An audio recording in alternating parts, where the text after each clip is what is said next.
Hello दोस्तों, चलिए शुरू करते हैं। आज हम आपको ट्रांसफॉर्मर्स के बारे में बताने वाले हैं। ट्रांसफॉर्मर क्या होता है एक्चुअली में? ये चीज़ तो आप देख ही चुके होंगे। ये तो गांव में तो हर जगह पे ट्रांसफार्मर लगा होता है और बहुत सारे जगहों पे होता है। मेनली जो ट्रांसफार्मर काम करता है ना, ये एक ऐसा डिवाइस होता है बच्चों, यहाँ पे आप देख सकते हैं लिखा हुआ है, जो रेज या फिर लोअर्स करता है वोल्टेज को in AC circuits through mutual inductance. Mutual induction हम लोग पढ़ चुके हैं पिछले चैप्टर में। तो ऐसा नहीं कि अब वो नहीं आएगा तो ये नहीं आएगा, बिल्कुल आएगा। इसमें उतना यूज नहीं है, बस थोड़ा सा यूज है, मैं बता दूंगा। तो ट्रांसफार्मर एक डिवाइस है भाई, जो यूज किया जाता है वोल्टेज को राइज या फॉल कराने में। ठीक है, एसी सर्किट में।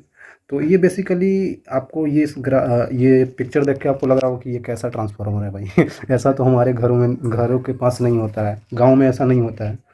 एक्चुअली में ये अंदर का पार्ट है। एक्चुअली में ट्रांसफार्मर ऐसा होता है जो आपने देखा होगा। सही सही बात है, ऐसा ही तो होता है ना बच्चों? ऐसा ही तो ट्रांसफार्मर आपने देखा होगा जो लगा होता है। जब यहाँ तारों से बिजली आती है ना, बहुत दूर से पावर स्टेशन से, तो उसके बाद यहाँ पे ट्रांसफार्मर में दिया जाता है, उसके बाद यहाँ से घरों में जाता है। तो यहाँ पे आपका इसके बाद आपको घरों में जाता है। ठीक है बच्चों, इससे पास होकर ही घरों में जाता है। ऐसा क्या काम है इसका कि हम डायरेक्ट जो आ रहा है बिजली ऊपर वाला, ये डायरेक्ट हम अपने घर में नहीं ला सकते हैं? नहीं ला सकते हैं भाई। बहुत ही ज़्यादा हाई वोल्टेज होता है ये। है ना? कहीं कहीं पे तो आपने देखा होगा बड़े बड़े नहीं होते हैं, टावर टाइप के होते हैं। टावर नहीं होते हैं बट बहुत बड़े बड़े स्टैंड्स में लगे होते हैं वायर्स, वो बहुत हाई वोल्टेज के वायर्स होते हैं भाई। वहाँ पे बहुत हाई वोल्टेज का करंट जाता है बच्चों उसमें। तो डायरेक्टली अगर आप ले आएंगे तो आपके घरों में लगा हुआ कोई भी चीज़ उस करंट से चल ही नहीं पाएगा। सारे के सारे फ्यूज हो जाएंगे, सारे बेकार हो जाएंगे, सारे बर्बाद हो जाएंगे। क्योंकि बनाया जाता है हमारे घरों में, आने वाला 220 वोल्ट होता है, उसी वोल्टेज पे हमारा सारी चीज़ें जो लगे हुए अप्लियंसेज काम करती हैं। तो वो इसकी वजह से हो पाता है। आने वाला वोल्टेज तो बहुत ज़्यादा होता है भाई। है ना? ये वोल्टेज मान लेते हैं कि आपके पास 5000 वोल्ट है और हमको घरों के लिए चाहिए 220 वोल्ट। तो यही ट्रांसफार्मर इस वोल्टेज को इस वोल्टेज में कन्वर्ट करके हमारे घरों में भेज रहा है। तो ये इसका काम है। आई थिंक आपको दिमाग में आ गया होगा कि काम क्या है भाई। एक्चुअली में काम यही है। ठीक है, सिंपल सी बात है। तो हम एक्चुअली में वो जो लाए हैं, वो ये अंदर का पार्ट हम आपको दिखाएंगे और उससे हम लोग देखेंगे चीज़ों को कि कैसे इसमें क्या क्या चीज़ें होती है, कैसे सवाल पूछे जाते हैं। तो ऑब्वियसली हम इस चीज़ को निकाल के इधर ले आए हैं। है ना बच्चों? इधर ले आए हैं। तो इसमें होता क्या है, आप ध्यान से समझिएगा बच्चों, कि जब हम इधर से सोर्स लगा रखे हैं, मतलब इधर से जो आने वाला बड़ा सा एथी से खंभा से आने वाला जो करंट होता है ना, वो इधर से एसी सोर्स होता है। मतलब आने वाला करंट तो एसी ही होता है, ये तो हम बहुत पहले बता चुके हैं बच्चों। तो यहाँ सोर्स जो सप्लाई करता है, एसी करंट सप्लाई होता है। यहाँ पे एसी करंट, एसी लिख ही दिया तो करंट लिखने की ज़रूरत नहीं है, करंट सप्लाई होता है। कोई बात नहीं, ठीक है। तो एसी करंट सप्लाई यहाँ से होती है बच्चों। ठीक है, तो यहाँ से ये जब वायर आती है ना, तो ये वायर अंदर जाके ये इस टाइप से ऐसे ऐसे कॉइल के फॉर्म में लपेट दी जाती है। अंदर आप यहाँ पे देख सकते हैं, जब यहाँ से आ रही है करंट यहाँ से, तो यहाँ पे इसको हमने कॉइल के फॉर्म में बहुत ज़्यादा ही लपेट रखा है। ठीक है, और ये कॉइल ऊपर से इंसुलेटेड मटेरियल से ढके होते हैं। ऐसा नहीं कि ये ऊपर लगा नहीं होता कुछ, वो इंसुलेटेड चीज़ लगा होता है। नहीं तो नहीं लगा तो सब शॉर्ट सर्किट हो जाएगा भाई, सब करंट एक ही जगह पे ऐसे ऐसे हो जाएगा। सब मेटल का है ना चीज़ें। तो यहाँ पे वो लेमिनेटेड रहते हैं, ऊपर से इंसुलेटेड चीज़ों से लेमिनेटेड रहते हैं ये सब। ये कॉपर वायर, तो ये कॉपर वायर बहुत ज़्यादा ऐसे हाई टर्न्स में लपेटा जाता है। मतलब समझिए 1 टन 2 टन 3, ऐसे बहुत नंबर ऑफ टर्न्स में लपेट दिए गए हैं। क्यों ऐसा किया गया है? ऐसा इसलिए किया गया है क्योंकि ये जब ऐसे ऐसे लपेटे गए हैं ना, तो इससे बहने वाला करंट जब कॉइल में जाता है, तो आपको पता होगा वहाँ पे मैग्नेटिक फील्ड लाइन्स आ जाती है। ठीक है भाई, ये चीज़ तो पता ही होगा। तो यहाँ पे एसी सोर्स है, तो एसी सोर्स आपको पता होगा कि इसका मैग्नीट्यूड समय के साथ हमेशा बदलता रहता है। तो इसका मतलब यहाँ पे वेरिएबल करंट आ रहा है ना, वेरी करने वाला करंट आ रहा है। तो उसके कारण अगर हम उसको लूप में ऐसे ऐसे नचा देंगे, तो वो तो फिर जो वेरी करने वाला करंट है, तो यहाँ पे वेरिंग मैग्नेटिक फील्ड भी जनरेट कर देगा। कॉइल में यही तो होता है, करंट कॉइल में करंट पास करने से मैग्नेटिक फील्ड आ जाता है। ये तो हमने पढ़ा ही है। तो करंट वेरिंग है तो मैग्नेटिक फील्ड लाइन्स वेरिंग हो जाएंगी। अगर magnetic field lines varying magnetic field lines है, तो जो फ्लक्स होता है phi equal to B dot A हम लोग लिखते हैं। तो उसमें अगर मैग्नेटिक फील्ड लाइन्स वेरिएबल है तो पूरा फ्लक्स वेरिएबल हो जाएगा। अगर फ्लक्स वेरिएबल हो जाएगा तो ये इसके कारण इधर से बहने वाला जो ऐसे इस टाइप से बहने नहीं बोल सकते हैं, ऐसे निकलने वाला जो मैग्नेटिक फील्ड लाइंस होगा, जो ऐसे करके जा रहा होगा, इससे निकल कर ऐसे मैग्नेटिक फील्ड जा रहा होगा, तो इसमें भी इंड्यूस हो रहा होगा मैग्नेटिक फील्ड लाइंस। ये कॉइल इधर भी तो है, तो यही तो बोला जा रहा है कि म्यूचुअल इंडक्शन होता है यहाँ पे। तो इसमें करंट बढ़ रहा है और इसमें फ्लक्स जनरेट हो रहा है, इसमें फ्लक्स इंड्यूस हो रहा है बच्चों, क्योंकि यहाँ पे वेरिंग मैग्नेटिक फील्ड लाइंस यहाँ से जा रही है। अगर मैग्नेटिक फील्ड लाइंस वेरी कर रहे हैं तो फ्लक्स वेरी कर रहा है, और फ्लक्स वेरी कर रहा है तो फैराडे अंकल आ जाएंगे, बोलेंगे कि भाई मेरा लॉ लगाओ वहाँ पे, मेरा रूल लगाओ है ना। तो वो बोलेंगे कि फिर आपको यहाँ पे ईएमएफ इंड्यूस कराना पड़ेगा। ठीक है भाई। एक्चुअली में इस इधर जो लगा हुआ ये कॉइल है, इसको हम लोग प्राइमरी बोल देते हैं। प्राइमरी कॉइल बोला जाए तो आप घबराइएगा नहीं, ठीक है। और जो इधर लगा हुआ कॉइल है ये हमारे पास सेकेंडरी कॉइल है। ये बच्चों सेकेंडरी कॉइल है। कहीं कहीं पे आपको ये भी देखने को मिलेगा कि इस चीज़ को हम लोग बोल देते हैं, क्या है बच्चों, इस चीज़ को हम लोग बोल देते हैं, ये मेंस सप्लाई है, मेंस, इसको मेंस सप्लाई बोल देते हैं। ये सब वर्ड्स यूज हो सकता है। और सेकेंडरी कॉइल की तरफ आपको लिखा जाएगा कि लोड है इधर, है ना, लोड है, मतलब इधर जो चीज़ लगा होता है वो लोड में आता है, और इधर जो सप्लाई होता है वो मेन सप्लाई होता है। ठीक है, ऐसा वर्ड्स आएगा तो घबराना नहीं है, मैं बता दिया। ठीक है, बात ये है बच्चों कि अगर इधर से एसी करंट आ रहा है और इसमें अगर यहाँ पे देख सकते हैं फ्लक्स जनरेट हो रहा है, ईएमएफ आ रहा है, ईएमएफ जनरेट हो रहा है, ईएमएफ इंड्यूस हो रहा है यहाँ पे, तो ये तो काम हो गया म्यूचुअल इंडक्शन का, है कि नहीं। ये तो काम हो गया म्यूचुअल इंडक्शन का। बहुत गर्मी है बच्चों, तो ठीक है कोई बात नहीं। तो हम इसके एलिमेंट्स को भी देख लेते हैं भाई, कि ये एलिमेंट्स जो लगे हैं ना बच्चों यहाँ पे, ये जो एलिमेंट्स लगे होते हैं, ये जो यहाँ पे ये लगा हुआ है, पहले के ज़माने में यूज होता था ना, तो वहाँ पे ये ऐसे लैमिनेटेड शीट्स नहीं होते थे भाई, वो डायरेक्ट पूरा कोर होता था, मतलब पूरा सॉलिड मटेरियल होता था, समझ रहे हैं।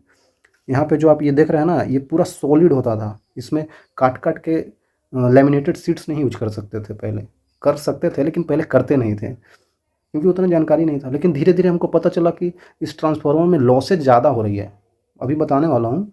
तो लॉसेज ज़्यादा हो रही है, तो वो यहाँ पे लैमिनेटेड शीट्स का यूज करने लगे, उससे लॉसेज कम हो गई। कैसे कम हो गई हम बताएंगे, ठीक है। तो I think all things clear होगा आपको, ठीक है। तो चलिए यहाँ पे और आगे चलते हैं। तो आगे इसमें अगर मैं बताना चाहूँ तो यहाँ पे भी वेरिंग मैग्नेटिक फील्ड लाइन्स आ गई हैं, मैग्नेटिक फील्ड लाइन्स आ गई है, हाँ सर मैग्नेटिक फील्ड लाइन्स आ गई हैं। तो उसके कारण यहाँ पे ईएमएफ इंड्यूस हुआ है, ईएमएफ इंड्यूस हो गया है बच्चों, बिल्कुल ऐसा बोल सकते हैं। तो इसके कारण इसमें ईएमएफ इंड्यूस हुआ है, तो ये म्यूचुअल इंडक्शन के कारण हुआ है। लेकिन इसके खुद के करंट की वजह से खुद में भी तो ईएमएफ इंड्यूस हुआ होगा, तो उसको हम लोग क्या बोल देंगे, सेल्फ इंडक्शन की वजह से, ऐसा हमने बता रखा है पहले ही। ठीक है कोई बात नहीं। तो बात यह है बच्चों ना कि हम ऐसा मान रहे हैं कि जब यहाँ से मैग्नेटिक फील्ड लाइन्स ऐसे निकल के इसमें जा रही है, तो इसके सारे के सारे मैग्नेटिक फील्ड लाइन्स यहाँ से जो वेरिएबल मैग्नेटिक फील्ड लाइन्स हैं वो सारे इस कॉइल से गुजर रही है, सारे, कोई भी यहाँ पे लीकेज नहीं हो रहा है। We consider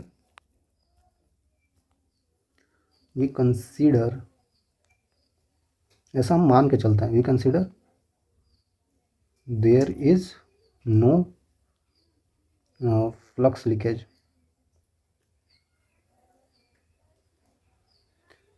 in transformer. ठीक है, ट्रांसफॉर्मर में हम लोग कोई भी फ्लक्स लीकेज नहीं मान रहे हैं, कि यहाँ पे कोई भी फ्लक्स लीकेज नहीं हो रहा है। इधर से मैग्नेटिक फील्ड लाइन निकल के हवा में नहीं चली जा रही है, यहाँ से ये आयरन कोर से गुजरते हुए इसमें चली जा रही है। आयरन कोर जो ये बना हुआ है ना, ये सॉफ्ट मैग्नेटिक मटेरियल से बना होता है ना, ये इसको सॉफ्ट आयरन कोर भी बोलते हैं, सॉफ्ट आयरन कोर भी बोलते हैं बच्चों। और सॉफ्ट आयरन कोर क्या होता है, हाईली फेरोमैग्नेटिक होता है, हाईली फेरोमैग्नेटिक होता है। और फेरोमैग्नेटिक जो होते हैं वो बहुत ज़्यादा मैग्नेटिक फील्ड लाइंस को अपने में समाते हैं, ठीक है, यही तो इसका नेचर होता है, इसीलिए तो हम इसका यूज कर रहे हैं। कोई भी डायमैग्नेटिक थोड़ी यूज करेंगे कि जो अपने तरफ से मैग्नेटिक फील्ड लाइंस भगा देंगे। हमको क्या चाहिए कि सारे के सारे मैग्नेटिक फील्ड लाइंस इससे होकर ऐसे जाके गुजरे, है ना, इससे होकर ऐसे करके इसमें गुजरे। तो हम इसीलिए इसको हाईली फेरोमैग्नेटिक लेते हैं, जिसके कारण मैग्नेटिक फील्ड लाइंस ज़्यादातर इस आयरन कोर से होकर ही जाती है, बाहर नहीं निकलती है, हवा में नहीं जाती है। हवा में नहीं जा रही है तो हम लोग नो फ्लक्स लीकेज लिखते हैं। कोई भी फ्लक्स का लीक नहीं हो रहा है, कोई भी बर्बादी नहीं हो रहा है फ्लक्स का। इसका मतलब जितना यहाँ पे फ्लक्स जनरेट हुआ उतना ही यहाँ पे इंड्यूस हुआ बच्चों। Okay sir. और हम ये मानते हैं कि यहाँ पे जो ये नंबर ऑफ टर्न्स है वो N1 है, और यहाँ पे नंबर ऑफ टर्न्स बच्चों N2 है। ठीक है, ऐसा मान रहे हैं हम।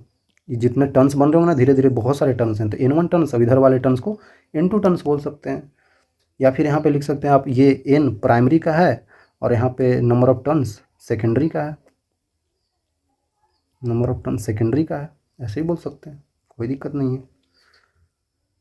ठीक है, अगर हम कोई फ्लक्स लीकेज नहीं ले रहे हैं, फ्लक्स बर्बाद हो ही नहीं रहा है, इसका मतलब जितना फ्लक्स यहाँ पे आया है, फ्लक्स क्या होता है बच्चों, d∅dt होता है। और जो यहाँ पे अगर फ्लक्स यहाँ पे जो हम ये लिख रहे हैं कि जो फ्लक्स लीकेज नहीं हुआ है, तो जितना फ्लक्स यहाँ पे होगा d∅dt यहाँ पे जितना होगा उतना ही फ्लक्स यहाँ पे भी होगा। हाँ सर, तो मैं मतलब d∅1 लिख सकता हूँ यहाँ पे by dt equal to d∅2 divided by dt। मैं ऐसा नहीं लिख सकता हूँ क्योंकि दोनों जगह पे तो सेम ही हो जाएगा ना, क्योंकि बर्बाद हो ही नहीं रहा है। हम ऐसा मान रहे हैं कि लीकेज नहीं हो रहा है, तो जितना फ्लक्स यहाँ से जनरेट हुआ उतना ही यहाँ पे इंड्यूस हुआ, तो फ्लक्स दोनों जगह सेम लेंगे हम। ठीक है भाई, कोई दिक्कत नहीं है बच्चों। तो ये हम आगे चीज़ें और बताएंगे कि सेम ले रहे हैं तो उसके बाद क्या चीज़ें हमको लेना होगा। आप देख सकते हैं अंदर के अंदर ऐसा ही चीज़ होता है ट्रांसफार्मर के अंदर बच्चों। ठीक है, बिल्कुल इसी तरीके से आप समझ सकते हैं। कुछ वजह सोचते हैं कि इधर से ऐसे करंट आ रहा है तो ये करंट इधर तो भी तो चला जा रहा होगा। मैं बार बार बोल रहा हूँ, यहाँ पे हम लोग एक बहुत अच्छा मटेरियल यूज करते हैं, इसमें इंसुलेटेड मटेरियल का यूज करते हैं, क्योंकि यहाँ पे हम चाहते हैं कि इसका मैग्नेटिक फील्ड लाइंस जो है इसमें ऐसे करके इसके थ्रू ऐसे जाए, ना ही कि करंट जाए, वो फिर पूरा ब्लास्ट कर जाएगा। ब्लास्ट का रीज़न ये भी एक होता है कहीं कहीं पे कि मेंटेनेंस नहीं करेंगे तो यहाँ पे इसका इंसुलेटेड मटेरियल धीरे धीरे ख़राब हो जाता है, जिसके कारण करंट का फ्लो होने लगता है, तो वो शॉर्ट सर्किट पूरे इसको उड़ा देता है। ठीक है, कहीं कहीं पे ऐसा भी होता है। बेसिकली यही चीज़ें हैं इसमें। आप ठीक है, आप समझ रहे होंगे, बेसिकली आपको समझ में आ रहा होगा। तो यहाँ पे कुछ पॉइंट्स हैं उसी के बारे में जो हमने पढ़ा अभी ट्रांसफार्मर के बारे में। मेन पॉइंट्स आपको ध्यान देना है, ये सब उसमें होता ही है।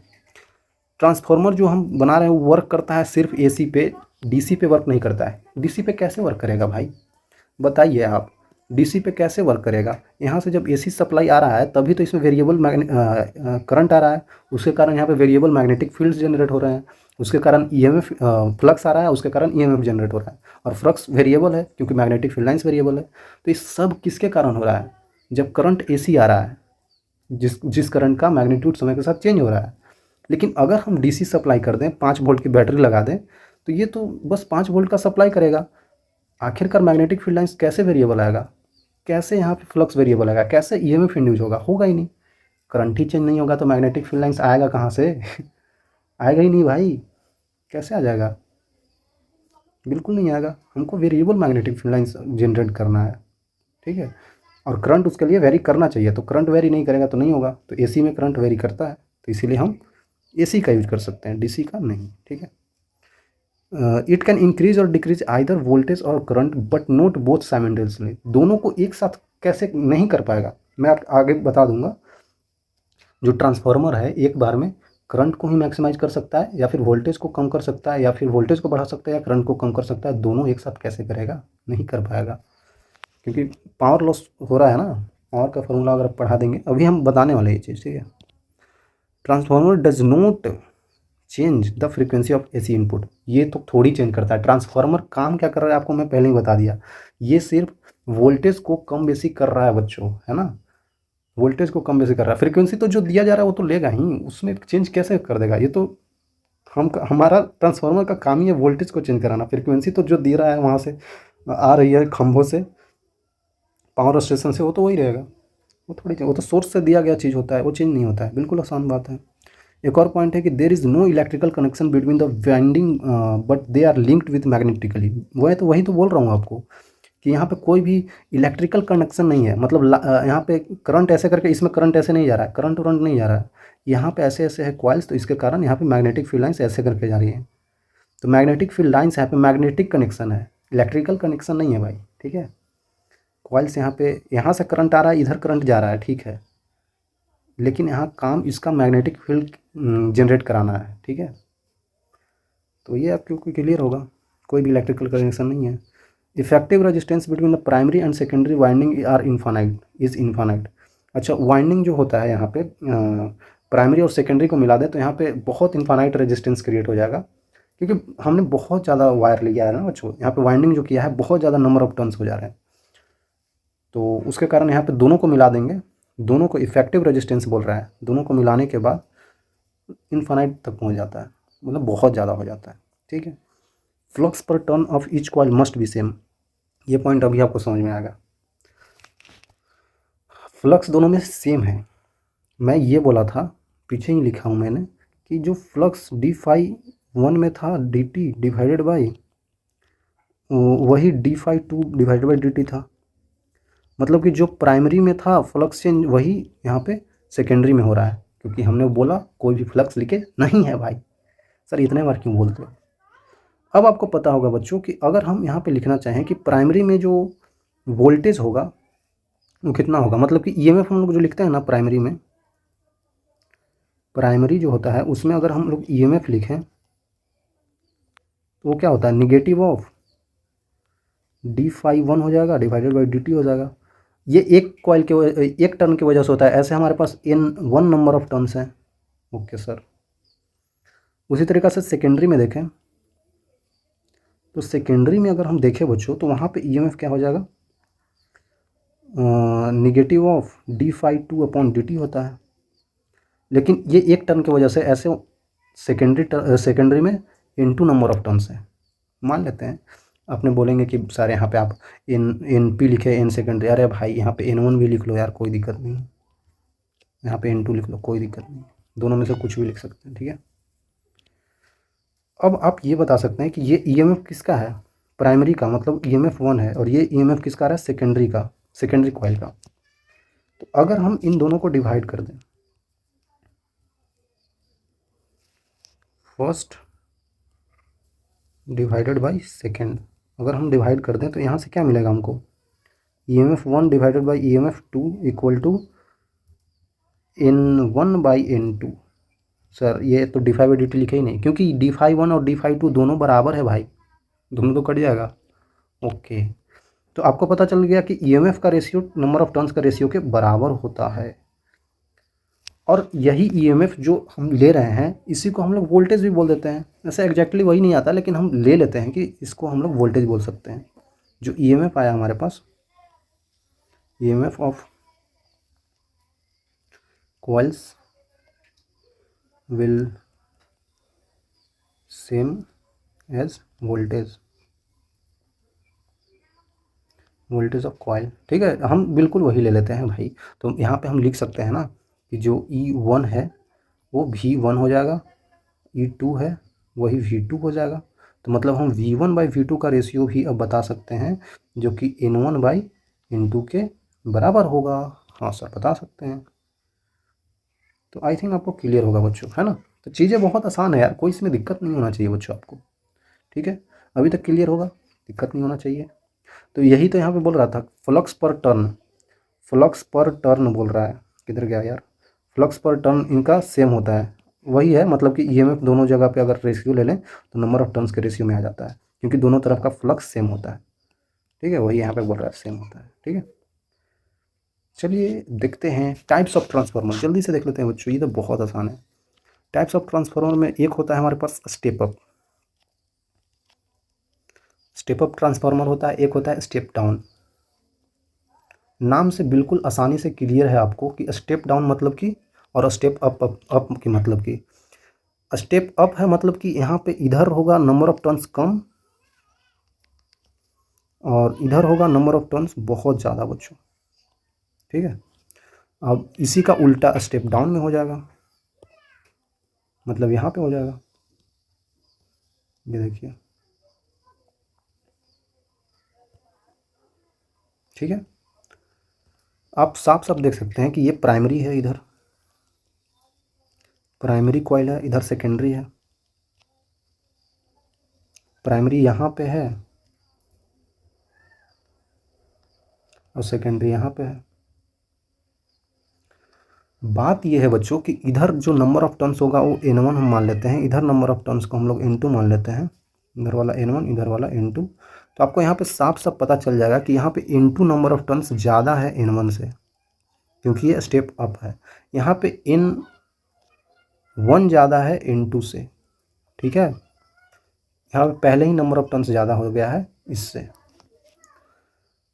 अब अगर हम ये चीज़ बता दिए तो हम पीछे वाले रिलेशन से ये बता सकते हैं कि जिस तरीक़े से अगर n1 n2 यहाँ पे ज़्यादा है तो हमको पता है कि n1 बाई n2 का वैल्यू कितना होता है, e, मतलब कि v1 बाई v2 भी लिख सकता हूँ, इसको हम लोग k मान लेंगे। तो यहाँ से आपको पता चल जाएगा कि जिस तरीक़े से डायरेक्टली प्रोपोर्शनल तो आ रहा है, ये सामने सामने, ये सामने सामने, तो डायरेक्टली है। तो जिस तरीक़े से n2 बड़ा है n1 से, उसी तरीक़े से v2 बड़ा हो जाएगा v1 से, बिल्कुल आसानी से बोल सकते हैं भाई। उसी तरीक़े से यहाँ पे भी बता सकते हैं स्टेप डाउन में कि n1 बाई n2 का रेशियो जो होता है वो यहाँ पे v1 रेशियो v2 के बराबर होता है। तो यहाँ पे भी डायरेक्टली प्रोपोर्शनल ही दिख रहा है, तो मतलब कि यहाँ पे भी n1 का वैल्यू ज़्यादा हो जाएगा, मतलब कि v1 का वैल्यू ज़्यादा हो जाएगा v2 से। काफ़ी इजी हो गया, कोई दिक्कत ही नहीं होना चाहिए भाई, कोई दिक्कत ही नहीं होना है। स्टेप अप स्टेप डाउन में क्या होता है, तो यहाँ पे क्या कर रहे हैं हम लोग कि वोल्टेज को बढ़ा दे रहे हैं। मतलब इधर वोल्टेज कम है तो हम वोल्टेज बढ़ा सकते हैं स्टेप अप ट्रांसफार्मर से, और यहाँ पे हम वोल्टेज कम कर सकते हैं स्टेप डाउन में। और यही स्टेप डाउन हमारे गांव में लगा होता है। आने वाला वोल्टेज बहुत ज़्यादा होता है, यहाँ पे V1 का वैल्यू बहुत ज़्यादा होता है, लेकिन हमारे घरों में 220 वोल्ट चाहिए, तो हम कम कर देते हैं। कैसे करके, नंबर ऑफ टर्न्स यहाँ पे कम करके, ठीक है। काफ़ी ईजी है यार, कोई दिक्कत ही नहीं होना चाहिए, कोई दिक्कत ही नहीं होना चाहिए बच्चों, ठीक है। अब चलिए हम देखते हैं आगे इफ़िशियंसी ऑफ ट्रांसफार्मर। बच्चों इफ़िशियंसी हम कैसे देख सकते हैं, ये बहुत इंपॉर्टेंट टर्म है, यूज भी होता है।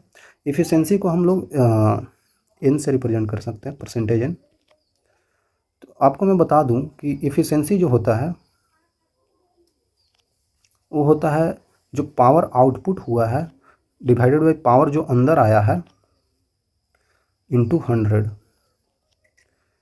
ये इसका परसेंटेज इफ़िशियंसी आता है, ठीक है। यही होता है फार्मूला। इसको हम लोग एक और तरीके से बोल सकते हैं पावर आउटपुट। तो पावर क्या हो जाएगा, यहाँ पे पावर होता क्या है, V इंटू आई होता है sir, V I cos five भी होता है। अरे भाई अगर हम इंडक्टर कैपेसिटर कुछ लगाएंगे वहाँ पे फेज डिफरेंस होगा तब तो हम लेंगे वी आई कॉस फाइव। हम जो यहाँ पे वायर ले रहे हैं वो कॉपर का वायर है, तो उसमें तो सिर्फ रेजिस्टेंस है ठीक है, तो यहाँ पे वी आई सिर्फ लगा सकते हैं। ठीक है सर, इतना बताने की ज़रूरत नहीं है, पता है हमें। तो वी आई लगा देते हैं, तो वोल्टेज आउटपुट मतलब भी सेकेंडरी में आउट हो रहा है ना, तो आउटपुट सेकेंडरी में ही होता है। यहाँ पे V2 और जो करंट इसमें बाहर जा रहा होगा I2 divide by V1 I1 हो जाएगा। अब इंटू 100 हम लोग कर देंगे। परसेंटेज इफिशियंसी निकालना है ना हमें, ये परसेंटेज में निकलता है, ठीक है, इतना तो पता ही होगा। ये बात ठीक है, कोई दिक्कत नहीं है, लेकिन यहाँ पे दो केसेज बन जाती हैं जो आपको यहाँ पे ध्यान देना पड़ेगा। एक केस यहाँ पे ये है कि if the transformer is 100% efficient, मतलब कि ट्रांसफार्मर 100% एफिशिएंट है, मतलब कि जो पावर इसमें अंदर आ रहा है उतना ही पावर बाहर जा रहा है, तभी तो 100% आएगा। ये कट जाएगा तभी तो इफिशियंसी इसका 100% हो जाएगा, मतलब इनपुट पावर आउटपुट पावर दोनों बराबर होंगे। ओके सर, सर इनपुट बताते हो आउटपुट ठीक है, कोई दिक्कत नहीं है। तो यहाँ पे ऐसा तब होगा जब परसेंटेज एफिशिएंसी हमारे पास 100 आ जाए, मतलब कि पावर जो अंदर आ रहा है वही पावर बाहर जा रहा है। मतलब बात यह है कि V2 इक्वल टू V1 क्या बात कर रहा हूँ मैं, उल्टा लिख दिया क्या, लग तो रहा है। अंदर आने वाला V1 हो जाएगा इक्वल टू V2 हो जाएगा। तो यहाँ पे हम लोग बता सकते हैं कि V1 बाई V2 का रेशियो जो आ रहा है हमारे पास, वो आ रहा है I2 बाई I1। और आपको पता होगा जो V1 बाई V2 का रेशियो होता था वो N1 बाई N2 के बराबर होता था। देखिए N1 बाई N2 के बराबर होता था। तो हम ये चीज़ यहाँ पे लिख सकते हैं, मतलब हम लोग लिख सकते हैं N1 बाई N2। तो ये बिल्कुल आप फार्मूला देख सकते हैं, ये बिल्कुल आसान तरीक़े से हमने बता दिया आपको, ठीक है। अब ऐसा अगर हम मान लेते हैं if transformer is not 100% efficient, है ना, 100% इफिशिएंट नहीं है, और इन जनरल यही होता है। और कैसे कोई ट्रांसफार्मर 100% इफिशिएंट हो भाई, इतना ज़्यादा इफिशिएंट नहीं होता है। 70%, 80%, 90% तक हो सकता है, बाकी इसीलिए नहीं हो पाता है क्योंकि उसमें लॉसेज होती है, पावर का लॉस होता है बच्चों, ठीक है। ऐसा इसलिए होता है क्योंकि पावर का लॉस होता है, मतलब जो पावर हमने इनपुट दिया है ना, वो तो पावर आउटपुट में जाएगा ही, लेकिन कुछ पावर बर्बाद होता है, मतलब कुछ पावर का लॉस होता है। ओके, ये बात है बिल्कुल। तो परसेंटेज इफिशिएंसी हम लोग बता सकते हैं अब बच्चों कि जो पावर इनपुट आया है, सॉरी, जो पावर आउटपुट गया है divided by power input into 100 जो हम लोग लिखते हैं, तो इसको हम ऐसे लिख सकते हैं कि आउटपुट है डिवाइड बाई इनपुट का वैल्यू कितना है, जो पावर आउट गया है प्लस जो लॉस हो गया है इंटू 100, ठीक है। तो इस तरीके से हम बता सकते हैं। या फिर एक और तरीका है परसेंटेज इफिशिएंसी बताने का कि ऊपर हम लोग पावर आउटपुट का फॉर्मूला लिख लेते हैं, पावर इनपुट माइनस का पावर लॉस, ऐसे भी हम लोग बता सकते हैं, डिवाइडेड बाई पावर जो इनपुट आया है इंटू 100। किसी भी तरीके से आप बता सकते हैं, ये भी तरीका सही है, ये भी तरीका सही है, ठीक है। तो ये ऐसा इसलिए हो रहा है क्योंकि कुछ लॉस हो जा रहा है भाई, कुछ पावर लॉस हो रहा है, ठीक है। तो यहाँ पे आप लोग एक चीज़ तो बोल सकते हैं, यहाँ पे एक चीज़ तो बोल सकते हैं कि जो भी पोटेंशियल 1 का है और पोटेंशियल 2 का रेशियो, वो नंबर ऑफ टर्न्स 1 का और नंबर ऑफ टर्न्स 2 का रेशियो के बराबर होगा। लेकिन कोई ज़रूरी नहीं है कि करंट यहाँ पे सेकंड और करंट यहाँ पे 1 का रेशियो बराबर हो जाए। ऐसा यहाँ पे पॉसिबल था, ये तब था जब परसेंटेज एफिशिएंसी 100% था, लेकिन यहाँ पे नहीं है क्योंकि कुछ लॉस हो जा रहा है भाई। अगर आप यहाँ पे देखेंगे तो कुछ लॉस, ये कुछ बड़ा आ रहा है यहाँ पे, तो हमारे को इफिशिएंसी 100% नहीं मिलेगा, इसी के बराबर नहीं आएगा। जैसा यहाँ पे रेशियो ऐसा बन गया था, यहाँ पे ऐसा नहीं बन पाएगा, इसीलिए ऐसा इक्वल नहीं हो पाएगा। तो यहाँ पे आप ये चीज़ ध्यान दे सकते हैं। तो सर ये दोनों बराबर कैसे हो गया, ये दोनों बराबर कैसे हो गया, ये दोनों का रेशियो, ये तो हम पहले ही बता चुके हैं कि हम फ्लक्स लीकेज नहीं ले रहे हैं, तो ये तो हम पहले ही बता चुके हैं। या 100% इफिशिएंट हो या 100% इफिशिएंट ना हो, फिर भी जो वोल्टेज का रेशियो है वो नंबर ऑफ टर्न्स के रेशियो पे बराबर हो जाएगा। ये तो हम पहले ही बता रहे हैं क्योंकि हम फ्लक्स लीकेज नहीं ले रहे हैं भाई, कि फ्लक्स का लीक हो रहा है कहीं पे, है ना। हम यहाँ पे नो फ्लक्स लीकेज ले रहे हैं, ठीक है। क्लियर होगा आई थिंक बच्चों, काफ़ी ईजी है यार, कोई दिक्कत नहीं होना चाहिए। तो जो लॉसेज हो रही है ट्रांसफार्मर में वो किस तरीके के हैं, वो इस तरीके के हैं। लॉसेज इन ट्रांसफार्मर देख लीजिए बच्चों। तो in transformer power is always lost due to the heating effect, बिल्कुल भाई। अब भाई इतना रजिस्टेंस हमने बोला कि इफेक्टिव रजिस्टेंस बहुत हाई होता है ट्रांसफार्मर में, अगर प्राइमरी कॉइल सेकेंडरी कॉइल को मिला दें तो उसके कारण भाई हीटिंग इफेक्ट तो आएगा ही, ठीक है सर। उसके कारण फ्लक्स लीकेज, अब देखिए फ्लक्स लीकेज की बात आ गई, मतलब कि हम ले रहे थे कि फ्लक्स लीकेज नहीं है, लेकिन थोड़ा अमाउंट ऑफ फ्लक्स तो लीक हो सकता है भाई। ऐसा कैसे बना सकते हैं हम लोग कि डायरेक्टली वहाँ से निकलने वाला जितने भी मैग्नेटिक फील्ड लाइन्स हैं सारे उस कोर से होकर ही सेकेंडरी कॉइल में जा रहे होंगे। हो सकता है ना कुछ हवा में चला जाए, ऐसा मान रहे नहीं है, लेकिन हो सकता है भाई, थोड़ा सा तो लॉस हो सकता है ना बच्चों। अब इतना ज़्यादा इफिशिएंसी का हम लोग ट्रांसफार्मर बना रहे हैं तो बात बहुत सही है, फिर तो हम लोग फ्लक्स लीकेज बिल्कुल जीरो ले रहे हैं। लेकिन प्रैक्टिकली जो हम देख रहे हैं, जो प्रैक्टिकल चीज़ है, वहाँ पे लॉस हो जाता है, ठीक है। तो थोड़ा सा फ्लक्स लीकेज हो जाता है, एडी करंट लॉस भी होता है, ठीक है। हिस्टैरिसीस लॉस, हमिंग लॉस, ये सब लॉस होता है। अगर आपको बोर्ड्स में आए तो ये सब लिख दीजिएगा और इसको एक्सप्लेन कर दीजिएगा, 5 नंबर मिल जाएगा। हाँ सर।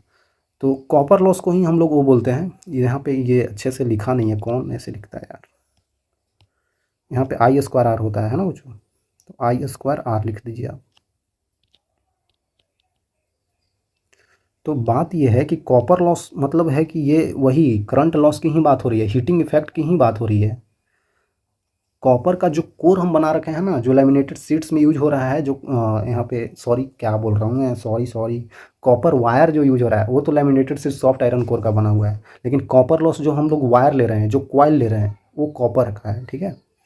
अगर वो कॉपर का है तो current flows through the transformer winding some power is wasted in the form of heat. बिल्कुल, रेजिस्टेंस ज़्यादा हो जाएगा भाई। आपको पता होगा हीट का फॉर्मूला हम लोग लगा सकते हैं आई स्क्वायर आर टी। इस फॉर्म में यहाँ पे बर्बाद हो रहा होगा इस एनर्जी के फॉर्म में। Minimise this loss winding are made up of thick copper wires. बिल्कुल यार, अगर रेजिस्टेंस हमको कम कर देंगे, रेजिस्टेंस को कम कर देंगे तो हीटिंग इफेक्ट भी कम हो जाएगा और पावर लॉस कम हो जाएगा। मतलब कि जो रेजिस्टेंस होता है ना रो एल बाई ए, तो एरिया को हम बढ़ा देंगे ना तो रेजिस्टेंस कम हो जाएगा। तो यही तो कर रहे हैं कि उस कॉपर वायर को हम क्या करते हैं, थिक कर देते हैं, मोटा कर देते हैं। थोड़ा सा मोटा कर देंगे तो हमारे पास रेजिस्टेंस कम होगा, हीटिंग इफेक्ट कम हो जाएगा, कम गर्म होगा, उसके कारण पावर लॉस भी कम होगा। ठीक है, एक समझ गए आप। फ्लक्स लीकेज का बात मैं वही बोल रहा हूँ। फ्लक्स लीकेज में मुझे बता दिया भाई आपको कि यहाँ से निकल कर जाने वाला सारा का सारा मैग्नेटिक फील्ड लाइंस जो है ना बच्चों, यहाँ पे सारा निकल के ऐसे ही नहीं जा रहा होगा, कुछ एक आध ऐसे करके इधर से आ जा रहा होगा। तो ये हवा में चला गया ना, तो ये बर्बाद हो गया, तो यहाँ पे फ्लक्स लीकेज हो गया। तो कुछ amount of power loss flux leakage से हो सकता है। प्रैक्टिकल जीवन में चलना है। एडी करंट लॉस और हिस्टैरिसीस लॉस जो हैं वो आयरन लॉस में आ जाते हैं। आयरन लॉस में इसलिए आ जाते हैं, it is further divided into two types, जिसमें कि एडी करंट लॉस है। एडी करंट लॉस बहुत आसान है बच्चों, आप ऐसे समझिए कि some of electrical power is wasted in the form of heat due to eddy currents. बिल्कुल, इसमें भी हीट के फॉर्म में बर्बाद होती है power induced in core. Minimize this loss. Transformers cores are laminated and silicon is added to the core of the material and it is increases the resistivity. Material of the core is then is a single iron steel. बच्चों ये बोला जा रहा है, मैं बताता हूँ आपको। चलिए फिगर से समझते हैं। एडी करंट लॉस ये बोल रहा है कि अगर हम इसमें ऐसा करके करंट इसमें अगर सप्लाई कर रहे हैं बच्चों, ऐसे करके इसमें आ रहा है इस कॉइल में, तो इसकी वजह से जो मैग्नेटिक फील्ड लाइंस ऐसे करके निकल के जा रही होगी, ऐसे करके निकल के जा रही होगी, तो ये क्या है, ये जो हम लोग ले रहे हैं ये है क्या, ये तो आयरन कोर है, सॉफ्ट आयरन कोर है, ये सॉफ्ट आयरन कोर है। हाँ सर, तो जब मैग्नेटिक फील्ड लाइंस इससे होकर गुजरती है ना बच्चों, तो इसमें जो भी चार्जेस होते हैं ना छोटे छोटे, वो अपने लैटिस में क्या करते हैं कि एक व्हर्लपूल जैसा, व्हर्लपूल मतलब बोलते हैं कि एक जैसा वॉन्डर जैसा एक शेप ले लेते हैं, तो जिसमें वो चार्जेस फ्लो करने लगते हैं, तो इसमें हल्का हल्का सा करंट आ जाता है, जनरेट हो जाता है। तो वो छोटे छोटे से ऐसे लूप बनाकर इसमें करंट छोटे छोटे से ऐसे करके चार्जेस का छोटे छोटे से यहाँ पे करंट लूप्स बन जाते हैं, जिसके कारण जब लैटिस से वो चार्जेस टकरा टकरा के जब यहाँ पे लूप्स बनाती है तो उसमें हीट जनरेट हो जाता है। यहाँ पे छोटे छोटे चार्जेस ऐसे काम करते हैं, वही एडी करंट हो जाता है। तो उस चार्जेस के मूवमेंट की वजह से छोटा सा करंट आ जाता है, तो वो एडी करंट हो गया, और कुछ नहीं है भाई। आखिरकार है तो ये मैग्नेटिक मटेरियल ही ना बच्चों, तो इसमें तो होगा ही, तो वो लूप्स बन जाता है, इसी कारण से ऐसा होता है। ठीक है, क्लियर होगा आई थिंक। तो एडी करंट और कुछ नहीं है। और एडी करंट को कम करना है तो हम क्या करेंगे, हम जो ये पहले पूरा कोर ले रहे थे ना, इसको लैमिनेटेड शीट्स में बदल देंगे, मतलब एक छोटे छोटे पतले पतले शीट्स में बदल देंगे। ये शीट्स क्या करेंगे पता है आपको, इस जो बनने वाले यहाँ पे एडी करंट लूप जो होगा ऐसे ऐसे, उसको और कम करेगा, उसको और छोटा कर देगा, क्योंकि ये सब अब अलग अलग हो गए ना, छोटे छोटे पतले पतले पतले पतले अलग अलग हो गए। देखिए यहाँ पे है ना, ऐसे ऐसे सीट्स हैं, तो अब बनने वाला जो एडी करंट लूप होगा वो छोटा छोटा होगा, तो लॉसेज कम हो जाएंगे, है ना। इसीलिए हम लोग लैमिनेटेड कोर का यूज कर सकते हैं। ठीक है, अरे यार कहाँ गया मैं ठीक है, तो हम लोग लैमिनेटेड कोर का यूज कर सकते हैं बच्चों, तो वही बताया जा रहा है यहाँ पे। ठीक है, अब हिस्टैरिसीस लॉस क्या होता है बच्चों, हिस्टैरिसीस लॉस में ये बताया जाता है कि ये फेरोमैग्नेटिक मटेरियल्स में पाया जाता है। ठीक है, हम फेरोमैग्नेटिक मटेरियल यूज कर रहे हैं, सारा मैग्नेटिक फील्ड लाइंस को हम अपने उस सॉफ्ट आयरन कोर से गुजार रहे हैं, लेकिन उसका एक साइड इफेक्ट भी है कि वहाँ पे हिस्टैरिसीस लॉस हो जाता है। मतलब जो हम ये फेरोमैग्नेटिक मटेरियल ले रहे हैं उसमें उसका कोरेसिविटी और रिटेंटिविटी कम होना चाहिए, ये चीज़ मैं पहले ही बता चुका हूँ। तो वो कम होगा तो एरिया कम होगा, तो उसमें लॉसेज कम होंगे, हीटिंग इफेक्ट के लॉसेज कम हो जाएंगे, तो वैसे हम कम कर सकते हैं। लेकिन जनरली अगर ज़्यादा होगा तो हिस्टैरिसीस लॉस भी ज़्यादा हो जाएगा। अरे यार हम ऐसे नहीं पढ़ते थे, ग्राफ होता था इस टाइप से, याद तो होगा ही। अरे कैसे बनाते थे बच्चों, मैं भूल गया, है ना, इस टाइप से हम लोग नहीं बनाते थे। देखिए इस टाइप से नहीं बनाते थे, इस टाइप से बनाते थे। तो यहाँ पे इसको रिटेंटिविटी और कोरेसिविटी देखते थे, तो यहाँ पे इसका एरिया को हम कम करके हिस्टैरिसीस लॉस कम कर सकते हैं। वो कैसे करेंगे, वो उस पर मटेरियल में हम लोग पढ़ाए थे, है ना, वो फेरोमैग्नेटिक, हाईली फेरोमैग्नेटिक मटेरियल होता था। ठीक है। और हम लोग देख सकते हैं हमिंग। ये हमिंग क्या है? ये वाइब्रेशनल आवाज़ होती है, वाइब्रेशनल साउंड होती है। जब हम ट्रांसफार्मर को देखते हैं तो वहाँ पे से अगर आप गुजरिएगा ना तो छोटे छोटे ऐसे करके थोड़ा थोड़ा साउंड आता है, तो उसमें भी थोड़ी सी लॉसेज हो जाती है। वो होता इसलिए है, जब एसी करंट फ्लो करता है ना बच्चों, अल्टरनेटिंग करंट उसमें फ्लो करता है, तो ये इसका जो कोर होती है ना, ये सॉफ्ट आयरन कोर जो होते हैं वो वाइब्रेट करते हैं थोड़ी थोड़ी, तो वाइब्रेशन से थोड़ी साउंड एनर्जी के फॉर्म में लॉस हो जाती है पावर। ठीक है, कोई दिक्कत नहीं होना चाहिए बच्चों, आसानी तो है, कुछ ज़्यादा ही थोड़ी बता दिया मैं। क्लियर होगा? तो ये सब चीज़ें आप लिख सकते हैं अगर आएगा एग्जाम में, तो कोई दिक्कत नहीं है।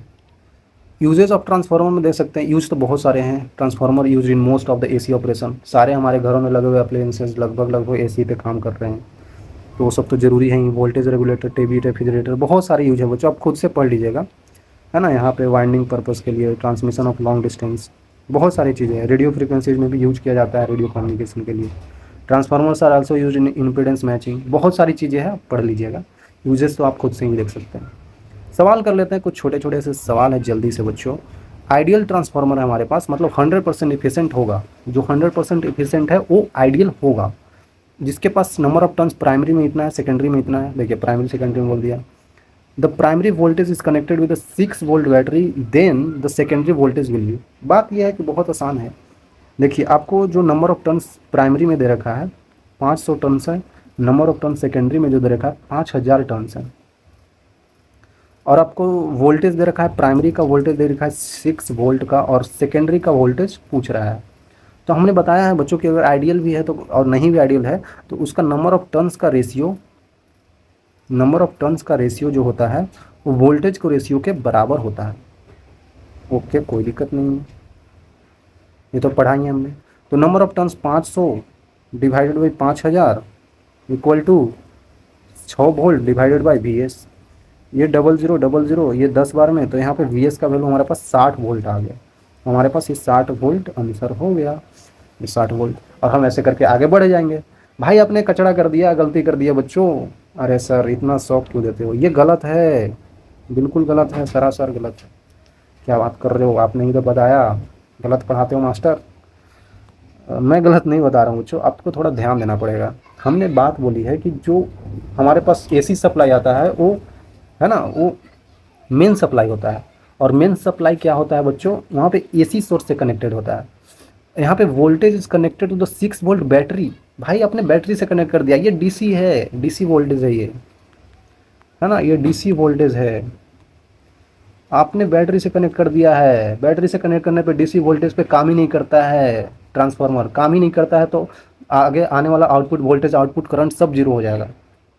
ये जीरो आंसर होना चाहिए इसका, ठीक है, जीरो आंसर होना चाहिए भाई। ये ध्यान से आप देख लीजिएगा, ठीक है ना, जीरो आंसर होगा यहाँ पे। भाई बैटरी से कनेक्ट नहीं किया जाता है, ठीक है एसी मेन से सप्लाई करते हैं हम लोग, है ना, प्राइमरी को। क्लियर होना चाहिए, गलती नहीं करना है, ठीक है। स्टेप क्या बोल रहा है यहाँ पे? स्टेप, स्टेप डाउन है ट्रांसफार्मर, ठीक है। Connected to the main supply, देखिए मेन सप्लाई बोला है। Operate with 6 volt and 30 watt का बल्ब है, करंट इन द प्राइमरी। देखिए ये सवाल आपको करना होगा। स्टेप डाउन है मतलब नंबर ऑफ टर्न्स जो सेकेंडरी में है वो कम है प्राइमरी से, इसीलिए तो बोला जा रहा है कि स्टेप डाउन है। Connected to the main supply, main supply मतलब कि प्राइमरी में, प्राइमरी में वोल्टेज कितना है? प्राइमरी में वोल्टेज कितना है बच्चों? 200 वोल्ट। 6 वोल्ट का ऑपरेट करना है बल्ब को, जो 30 वाट का बल्ब है उसको ऑपरेट करना है। मतलब ये जो बल्ब हम लगा रखे हैं ये तो आउटपुट में लगा होगा भाई, ये तो आउटपुट में लगा होगा ना बल्ब वगैरह। ये साफ साफ बोल रहा है कि सेकेंडरी में ही है, सेकेंडरी में ही है। तो सेकेंडरी में वोल्टेज हमारे पास दे दिया 6 वोल्ट का, और हमको जो पावर दे दिया सेकेंडरी में वो दे दिया है 30 वाट का, ठीक है। करंट इन द प्राइमरी, तो इसमें करंट, प्राइमरी सर्किट में करंट कितना होगा? बहुत आसान है, इसको तो कर ही सकते हैं। जो सेकेंडरी में पावर है वो V इंटू आई होता है, तो वोल्टेज कितना है? 6 वोल्ट का है, इंटू करंट सेकेंडरी में नहीं पता है, ये 30 वाट का है, ये कट जाएगा 5 बार में, तो करंट सेकेंडरी में आ गया हमारे पास 5 एम्पियर का। ओके, तो अब हम लोग निकाल सकते हैं ना, अब बिल्कुल इजी तरीका से निकाल सकते हैं। ये जो स्टेप डाउन ट्रांसफार्मर है हमारे पास, ये आइडियल होना चाहिए। अगर ये आइडियल नहीं होगा तो हम इसका करंट कैसे निकाल पाएंगे? नहीं निकाल पाएंगे बच्चों, हम इसका करंट कैसे निकाल पाएंगे?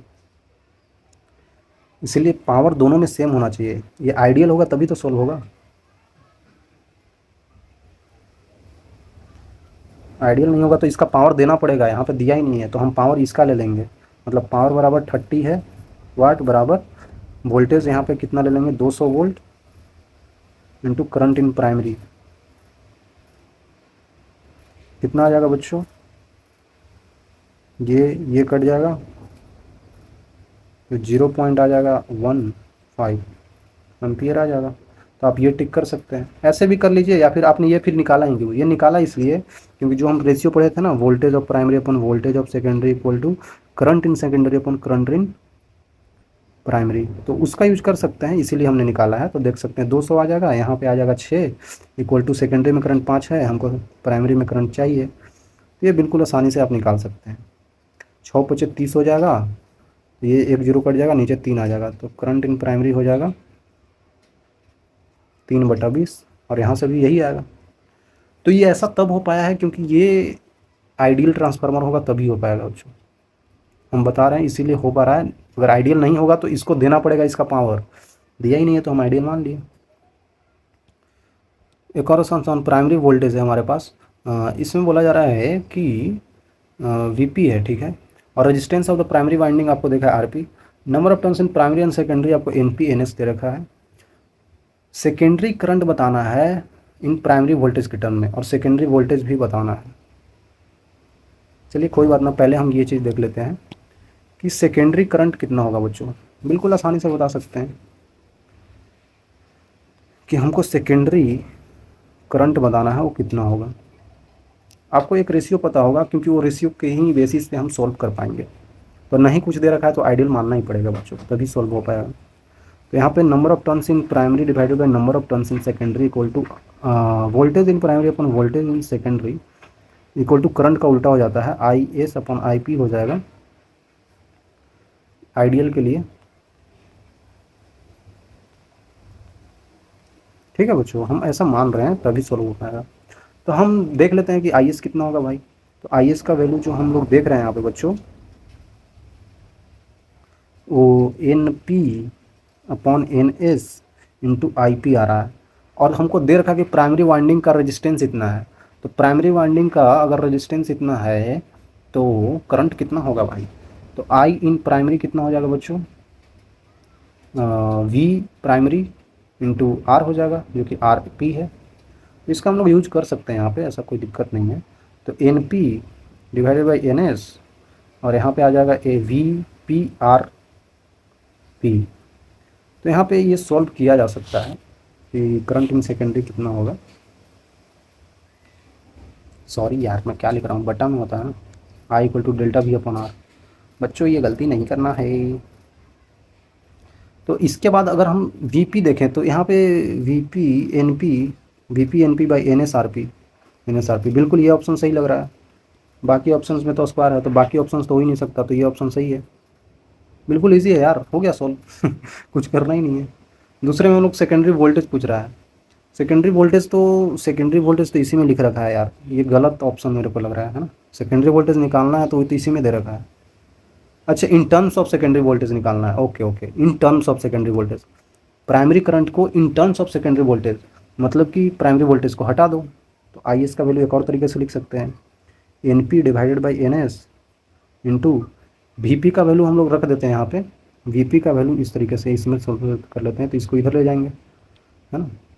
तो N P V S divided by N S, और यहाँ पे आर पी आएंगे, तो ये आंसर हो जाएगा एन पी का square into V S divided by N S का स्क्वायर इंटू आर पी। बिल्कुल आसान है यार, जो कि यही मैच कर रहा है यहाँ पे भी। आंसर हो गया, आंसर हमारे पास यही तो हो गया। सिंपल है बच्चों, कर सकते हैं आप यार। बहुत आसान सा सवाल आ गया बच्चों। ट्रांसफार्मर यूज्ड इतना वाट का, इतना वोल्ट का लैंप यूज कर रहा है, इतना वोल्ट मेंस पे। बच्चों मेंस मतलब कि प्राइमरी का दे रखा है, तो 240 वोल्ट, हम बोलते हैं 220 वोल्ट, लेकिन ठीक है 240 वोल्ट का आ रहा है। और जो फाइनली जो यहाँ पे सेकेंडरी में आ रहा है, सेकेंडरी में ही तो हम लोग चीज़ों को यूज कर पाते हैं, जैसे कि पावर जो बल्ब का है 140 वाट का हम लोग जला रहे हैं, जो हमारे को वोल्टेज ले रहा है वो 24 वोल्ट पे जल रहा है ना। Current in the mains, mains में करंट इतना बह रहा है 0.7 एम्पियर का। इफिशियंसी ऑफ ट्रांसफार्मर का ना, इफिशियंसी क्या होता है, पावर जो आउटपुट निकला है अपन पावर इनपुट है डिवाइडेड बाई इंटू 100 हो जाता है। तो आउटपुट पावर आप लोग देख सकते हैं बच्चों, पावर बाहर कितना निकला है वो कोई 140 वाट है, पावर इनपुट अंदर कितना आया है, ये दोनों को गुना कर देते हैं, 240 गुने 0.7 गुने 100, सोल्व करके जल्दी से बताइए मेरे को आंसर। ये पॉइंट हटाएं, जीरो हटाएं, 7 गुना 14 20 आ जाएगा, 5 बार में 6 बार में 500 डिवाइडेड बाई 6, 6 48, 18.3 कुछ इस टाइप का आएगा। तो 83.3% ऑफ एफिशिएंसी का ये ट्रांसफार्मर होगा, ऐसा हम बता पा रहे हैं। क्यों? क्योंकि हमारे को डेटा दे रखा है। काफ़ी आसान है यार आप लोग खुद से भी कर सकते हैं बच्चों, ट्रांसफार्मर बिल्कुल ही ईजी चीज़ है, आप लोग को समझ में आ गया होगा आई थिंक। ठीक है, समझ में आ गया तो आप बताइए हमें समझ में आ गया। बाकी कल और भी सवाल हम करेंगे PY क्यूज़ को, तब तक के लिए ओके बाय बाय।